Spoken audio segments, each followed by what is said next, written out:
प्रभु श्री रामचंद्र जी ने यथा योग्य सम्मान करके मुनि मंडली को विदा किया। वे सब अपने अपने आश्रमों में अब स्वतंत्रता के साथ योग, जप, यज्ञ और तप करने लगे। श्री राम जी के आगमन का समाचार जब कोल भीलों ने पाया, तब वे ऐसे हर्षित हुए मानो नवों निधियाँ उनके घर ही पर आ गई हों। वे दोनों में कंद, मूल, फल भर भर कर चले, मानो दरिद्र सोना लूटने चले हों। उनमें से जो दोनों भाइयों को देख चुके थे, उनसे दूसरे लोग रास्ते में जाते हुए पूछते हैं। इस प्रकार श्री रामचंद्र जी की सुंदरता कहते सुनते सबने आकर श्री रघुनाथ जी के दर्शन किए।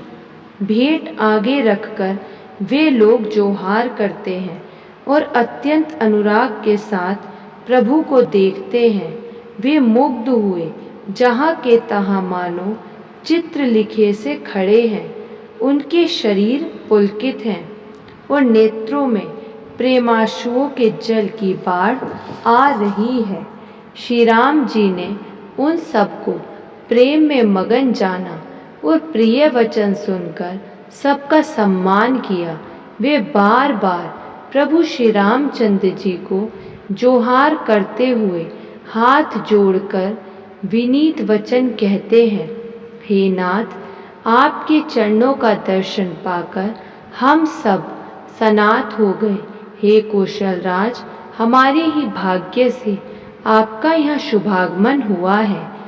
हे नाथ, जहाँ जहाँ आपने अपने चरण रखे हैं, वे पृथ्वी, वन मार्ग और पहाड़ धन्य हैं। वे वन में विचरने वाले पक्षी और पशु धन्य हैं, जो आपको देखकर सफल जन्म हो गए। हम सब भी अपने परिवार सहित धन्य हैं, जिन्होंने नेत्र भरकर आपका दर्शन किया। आपने बड़ी अच्छी जगह विचार कर निवास किया है। यहाँ सभी ऋतुओं में आप सुखी रहिएगा। हम लोग सब प्रकार से हाथी, सिंह, सर्प और बाघों से बचाकर आपकी सेवा करेंगे। हे प्रभु, यहाँ के बीहड़ वन, पहाड़, गुफाएं और दर्रे सब पग पग पर हमारे देखे हुए हैं। हम वहाँ वहाँ आपको शिकार खिलावेंगे और तालाब, झरने आदि जलाशयों को दिखावेंगे। हम कुटुंब सहित आपके सेवक हैं। हे नाथ, इसलिए हमें आज्ञा देने में संकोच न कीजिएगा। जो वेदों के वचन और मुनियों के मन को भी अगम है, वे करुणा के धाम प्रभु श्री रामचंद्र जी भीलों के वचन इस तरह सुन रहे हैं, जैसे पिता बालकों के वचन सुनता है। श्री रामचंद्र जी को केवल प्रेम प्यारा है। जो जानने वाला हो वह जान ले। तब श्री रामचंद्र जी ने प्रेम से परिपुष्ट हुए कोमल वचन कहकर उन सब वन में विचरण करने वाले लोगों को संतुष्ट किया। फिर उनको विदा किया। वे सिर नवाकर चले और प्रभु के गुण कहते सुनते घर आए। इस प्रकार देवता और मुनियों को सुख देने वाले दोनों भाई सीता जी समेत वन में निवास करने लगे। जब से श्री रघुनाथ जी वन में आकर रहे, तब से वन मंगलदायक हो गया। अनेकों प्रकार के वृक्ष फूलते और फलते हैं और उन पर लिपटी हुई सुंदर बेलों के मंडप तने हैं। वे कल्प वृक्ष के समान स्वाभाविक ही सुंदर हैं, मानो वे देवताओं के वन को छोड़कर आए हों। भोरों की पंक्तियाँ बहुत ही सुंदर गुंजार करती हैं और सुख देने वाली शीतल मंद सुगंधित हवा चलती रहती है। नीलकंठ, कोयल, तोते, पपीहे, चकवे और चकोर आदि पक्षी कानों को सुख देने वाली और चित्त को चुराने वाली तरह तरह की बोलियां बोलते हैं। हाथी, सिंह, बंदर और हिरन ये सब वैर छोड़कर साथ साथ विचरते हैं। शिकार के लिए फिरते हुए श्री रामचंद्र जी की छवि को देखकर पशुओं के समूह विशेष आनंदित होते हैं। जगत में जहाँ तक देवताओं के वन हैं, सब श्री राम जी के वन को देखकर सिहाते हैं। गंगा, सरस्वती, सूर्य कुमारी, यमुना, नर्मदा, गोदावरी आदि धन्य नदियाँ, सारे तालाब, समुद्र, नदी और अनेकों नद सब मंदाकिनी की बड़ाई करते हैं। उद्याचल, अस्ताचल, कैलाश, मंद्राचल और सुमेरु आदि सब जो देवताओं के रहने के स्थान हैं, और हिमालय आदि जितने पर्वत हैं, सभी चित्रकूट का यश गाते हैं। विंध्याचल बड़ा आनंदित है, उसके मन में सुख समाता नहीं, क्योंकि उसके बिना परिश्रम ही बहुत बड़ी बड़ाई पा ली है। चित्रकूट पक्षी, पशु, बेल, वृक्ष, तृण, अंकुर आदि की सभी जातियां पुण्य की राशि और धन्य हैं। देवता दिन रात ऐसा कहते हैं। आँखों वाले जीव श्री रामचंद्र जी को देखकर जन्म का फल पाकर शोक रहित हो जाते हैं और अचर भगवान की चरण रज का स्पर्श पाकर सुखी होते हैं। यूँ सभी मोक्ष के अधिकारी हो गए। वह वन और पर्वत स्वाभाविक ही सुंदर, मंगलमय और अत्यंत पवित्रों को भी पवित्र करने वाला है। उसकी महिमा किस प्रकार कही जाए। जहाँ सुख के समुद्र श्री राम जी ने निवास किया है, क्षीर सागर को त्याग कर और अयोध्या को छोड़कर जहाँ सीता जी, लक्ष्मण जी और श्री रामचंद्र जी आकर रहे, उस वन की जैसी परम शोभा है। उसको हजार मुख वाले जो लाख श्रेष्ठी हों तो वे भी नहीं कह सकते। उसे भला मैं किस प्रकार से वर्णन करके कह सकता हूँ। कहीं पोखरे का कछुआ भी मंद्राचल उठा सकता है। लक्ष्मण जी मन, वचन और कर्म से श्री रामचंद्र जी की सेवा करते हैं। उनके शील और स्नेह का वर्णन नहीं किया जा सकता। क्षण क्षण पर सीता राम जी के चरणों को देखकर और अपने ऊपर उनका स्नेह जानकर लक्ष्मण जी स्वप्न में भी भाइयों, माता पिता और घर की याद नहीं करते। श्री रामचंद्र जी के साथ सीता जी अयोध्यापुरी कुटुंब के लोग और घर की याद भूलकर बहुत ही सुखी रहती हैं। क्षण क्षण पर पति श्री रामचंद्र जी के चंद्रमा के समान मुख को देखकर वे वैसे ही परम प्रसन्न रहती हैं, जैसे चकोरी चंद्रमा को देखकर। स्वामी का प्रेम अपने प्रति नित्य बढ़ता हुआ देखकर सीता जी ऐसी हर्षित रहती हैं जैसे दिन में चकवी।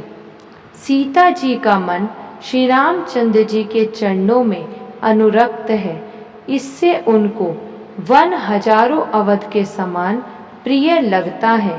प्रियतम श्री रामचंद्र जी के साथ पर्णकुटी प्यारी लगती है।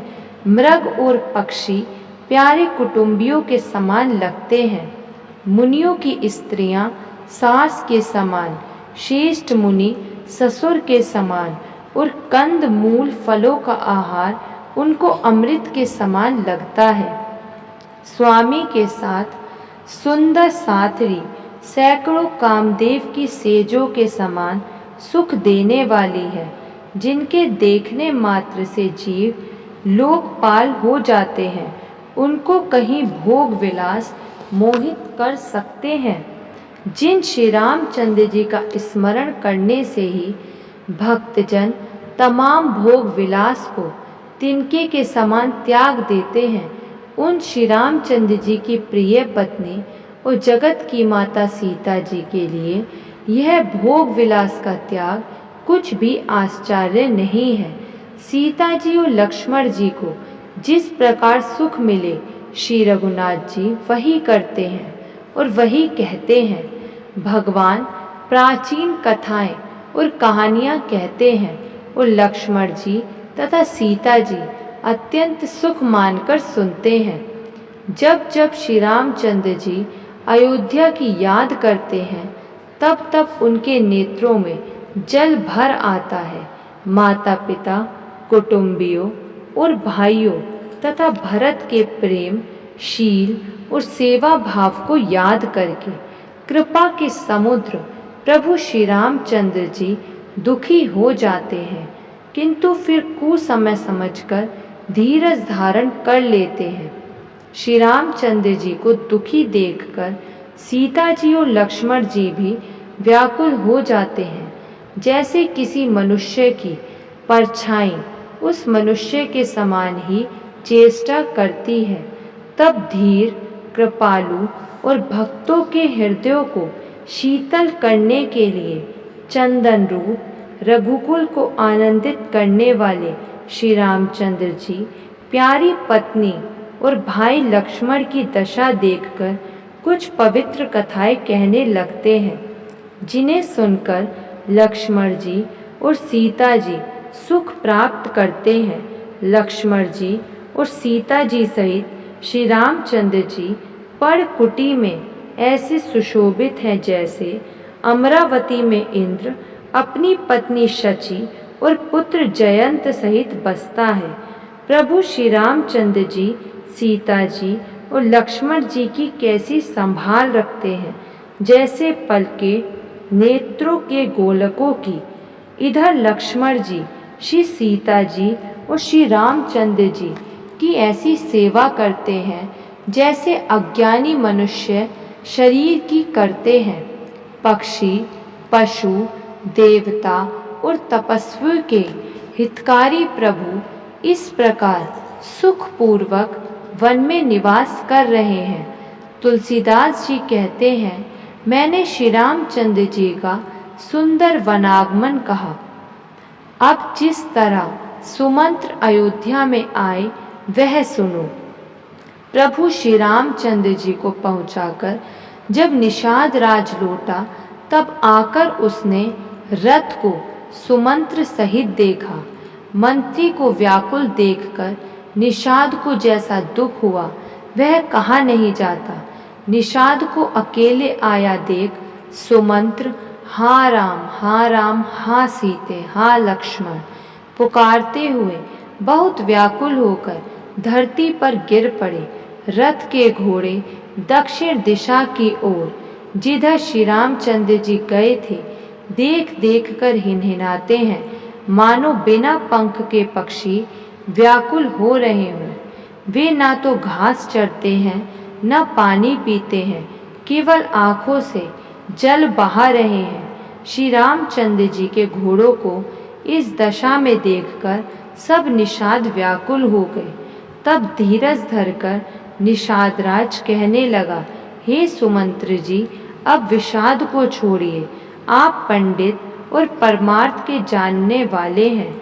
विधाता को प्रतिकूल जानकर धैर्य धारण कीजिए।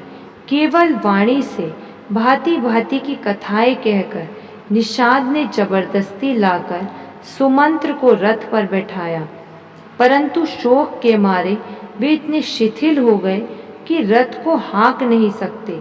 उनके हृदय में श्री रामचंद्र जी के विरह की बड़ी तीव्र वेदना है।